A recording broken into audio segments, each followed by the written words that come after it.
Greetings and welcome once again to another edition. We should have been keeping track of the number of these, but another edition, and I'm sure which one, of STL Soccer Talk here at stltoday.com and the St. Louis Post-Dispatch. I'm Tom Timmermann. She's Beth O'Malley. We're both paying attention to our posture today.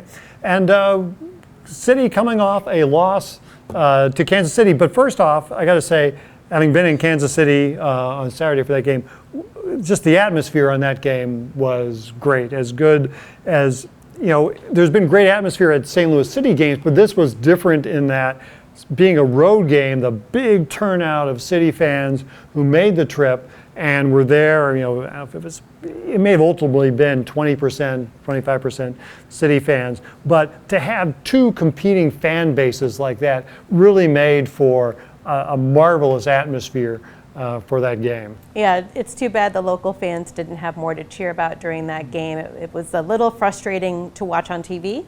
I'm sure it was even more frustrating for people who had traveled to see it.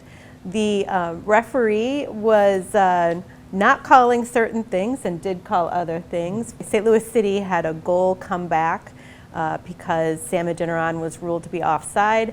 So definitely a game with lots to talk about, but also the crowd atmosphere, as you said, was definitely coming through on the TV. The audio was picking up the chants really well. Yeah, that offsides call on Adeniran was maybe the thing that probably bothers the team the most, just in that, it's a microscopic thing, but photographic evidence says Adeniran was onside on the play, and it took so long for the assistant referee to raise her flag on that it looked like it was a goal. They were well into the celebration, and then several seconds later the flag comes up, and so that was like, and it was really close, and he probably was onside, though it's obviously tough in the run of play, but VAR did not deem it worth changing the call on. St. Louis City got through a run of 3 games in 8 days. They only got 3 points out of it from the one win. They played well in both road games at Orlando and at Kansas City, but didn't get points. And that's one where they look back and they could have gotten 1 point out of each or picked up a win in one of them. That would have served them well, just for building momentum and for getting this team going into this stretch run now.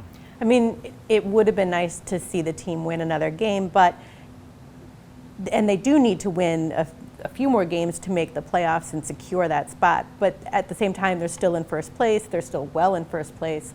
So Kansas City, on the other hand, had to win that game, has to win several more games just to try to clear a spot. So not great to drop that game, but not the end of the season by any means. They have a long road stretch, 3 games coming up on the road, so we'll see what they do.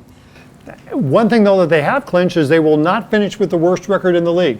They will not get the non-coveted wooden spoon that goes to the team with the worst record in the league. So they may not be able to catch Cincinnati for the Supporter Shield for the best record. They may well still win the Western Conference. They're up 6 points with 7 games to go.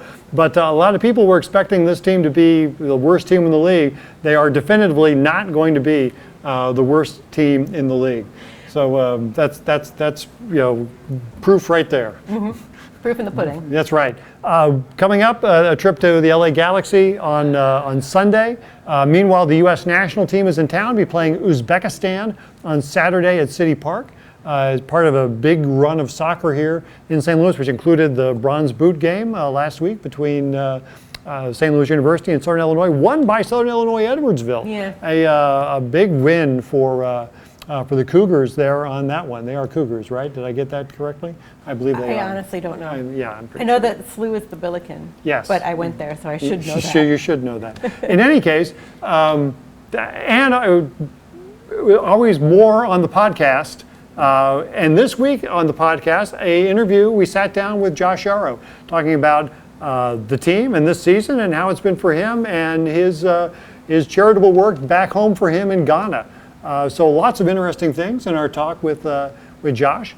As always, subscribe to the Post-Dispatch. Plenty of soccer information there this week on both the U.S. national team and on St. Louis City, and on our podcast, STL Soccer Talk.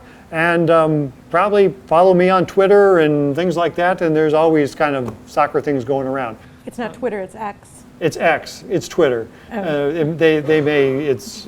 I believe AP Style is X, formerly known as Twitter. The less we say about Twitter, the better. Better. Okay. But in any case, for breaking news, there as well.